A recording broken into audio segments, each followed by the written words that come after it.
Well, welcome back everyone. This is Brett Darian here, and call me crazy, but I miss the days when you need a physical copy of your music or your movies and you had to play them back in a physical machine. Now, I'm aware you can still buy DVDs and Blu-rays today, at least for now. It was announced recently that stores like Best Buy and maybe even Walmart as well are going to stop selling physical copies of movies starting early next year in 2024. So the writing's on the wall.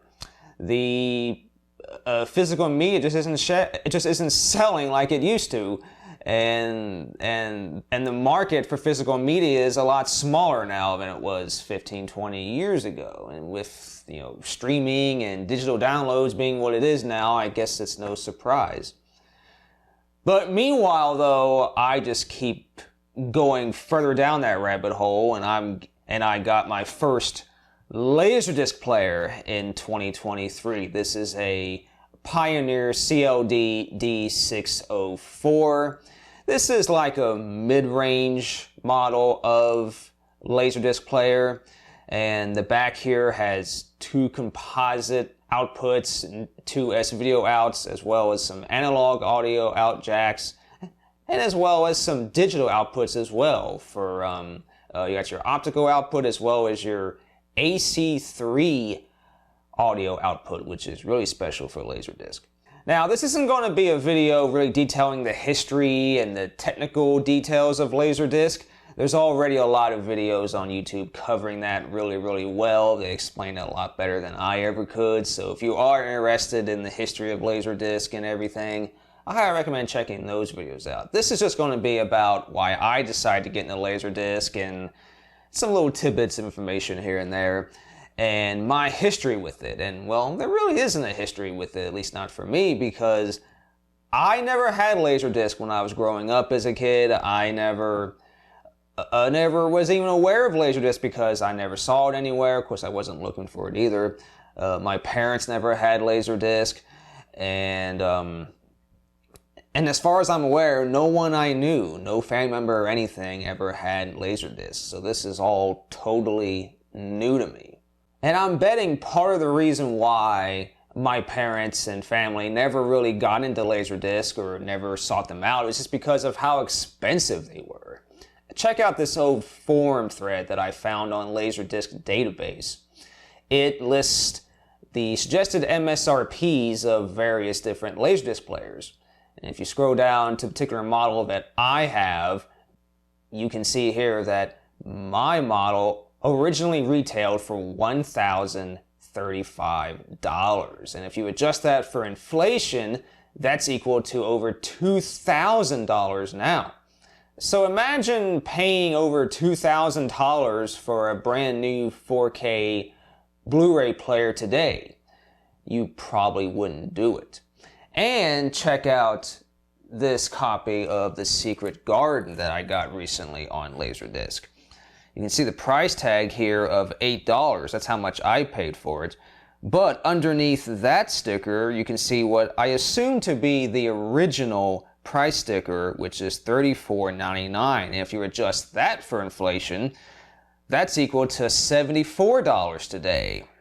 So imagine paying $74 for a standard copy of a Blu-ray movie today. And again, I'm guessing you wouldn't do that either.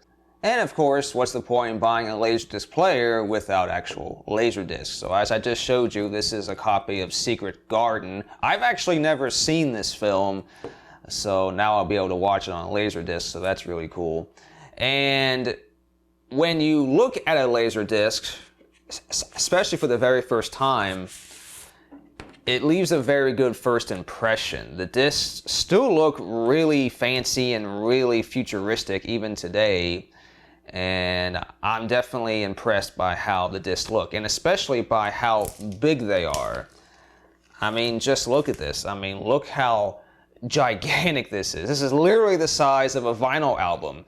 It's really crazy how large these were, and the fact that these are, you know, they're technology from like the late 70s. I think this originally came out in 1978, the technology did. And, you know, I mean, yeah, this is just really impressive. I mean, just holding this is just really, really cool. It really feels like you're holding something from the future. And the fact that they're just so big and you store them literally just like a vinyl album, it's just really, really crazy. Now, the far majority of movies that are available on Laserdisc have now gotten DVD and even Blu-ray releases, but there are a couple of movies and other discs as well that never got DVD or Blu-ray releases. And I do have one of them, maybe even two.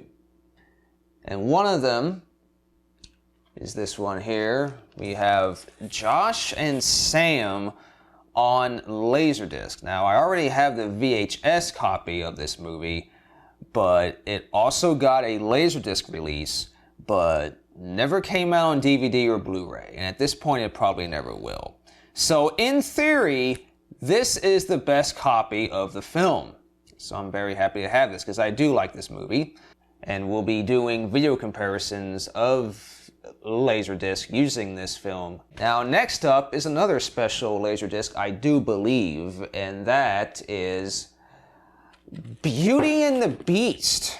And this is the work in progress version. So the thing about Laserdisc as well is that, you know, kind of like how DVD and Blu-ray is now, they released some special edition, limited edition director's cuts of films that, you know, once again have now since got, you know, most of them have gotten releases on DVD and Blu-ray, but not all of them. And I do believe, from what I was reading, this is a cut of the work in progress of Beauty and the Beast that's never made it to DVD or Blu-ray. This is actually before they even finished the film. This is just the work in progress.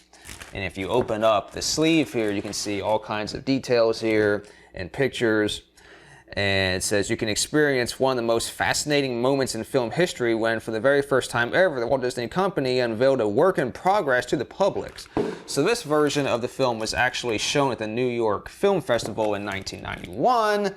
And it got a release on Laserdisc, but nowhere else, at least from my understanding. Now, you can still find this pretty cheap though, so it seems like it's nothing really special, but still, yes, if this really is an exclusive to Laserdisc, you definitely need to seek this out because it's definitely worth having in your Laserdisc collection. So I'm very happy to have this.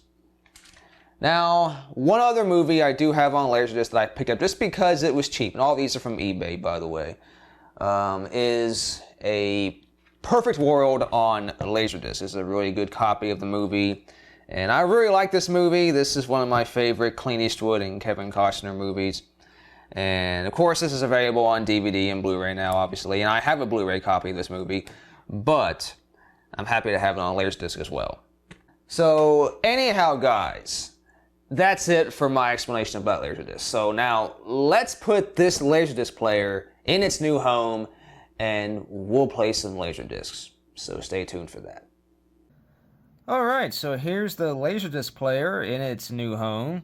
And I currently have it connected to the front of my VCR here using S-video cables. But I do also have the composite lead hooked up as well. So we'll do video capture of both sources and we'll compare them both. Because I have read some comments about people saying that it might be best to still use composite over S-video, whereas S-video would normally give you better quality because of just the video format of Laserdisc. It might still be better to use composite, but we'll do a direct comparison and see how it turns out, and we'll get to the bottom of that. But first, let's just turn the machine on. Alright. And now we will open the tray. See how really big it is. And now we'll take our laser disc. This is Josh and Sam. Put it in the tray. And we'll close the tray. And it will spin it up. And it'll load it. And when the laser disc spins up, it spins at a really fast. It spins at about 1800 RPM. So it spins really quickly. Now, this player also will play both sides of a disc. And the way it does this is actually really cool. The laser mechanism actually slides up and rides up this rail, and it then starts reading the top part of the disc for the other side. So that's really, really cool and really over-engineered and really very complicated, and I'm sure that definitely doesn't help the reliability of the machine, but it's still really cool nonetheless. But anyhow, guys, let's just get right to it, and let's see what Laserdisc really looks like. Alright, now time for the fun stuff, the video comparisons.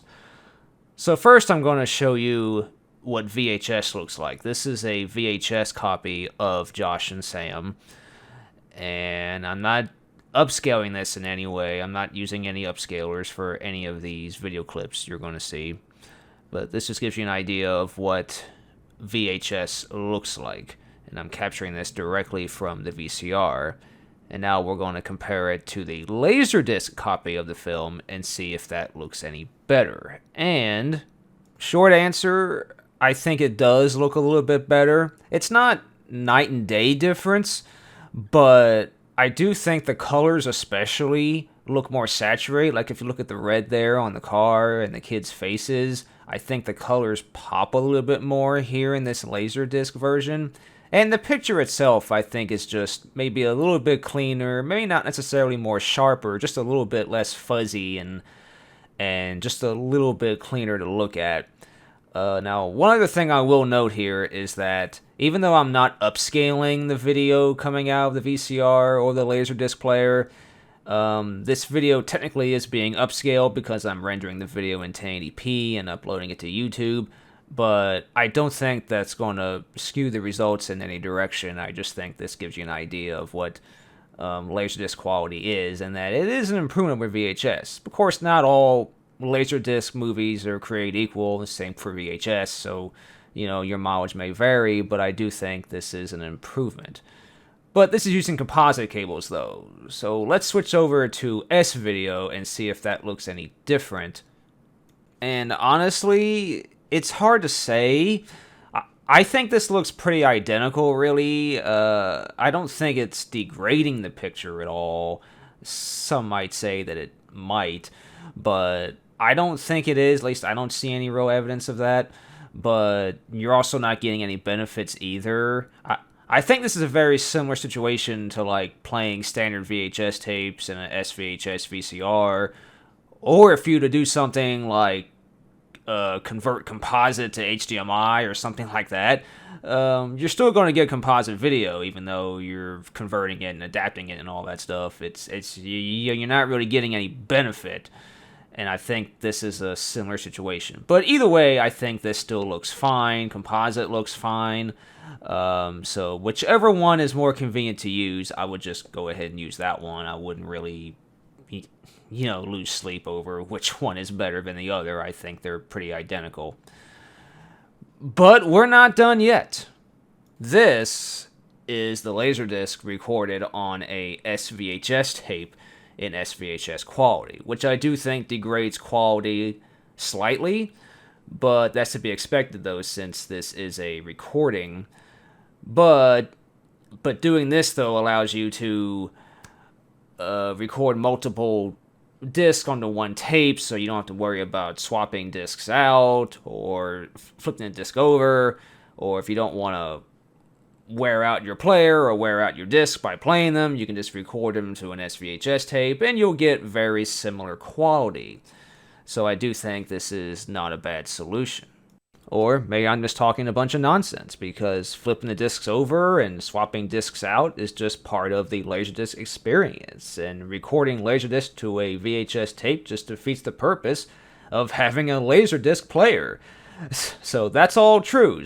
But whatever you decide to do is up to you. I'm just here to show you what it looks like. But anyhow, everyone, that'll do it for this video, so thank you so much for watching. I'm happy to have a small collection of Laserdiscs now, and I will see you next time. Take care.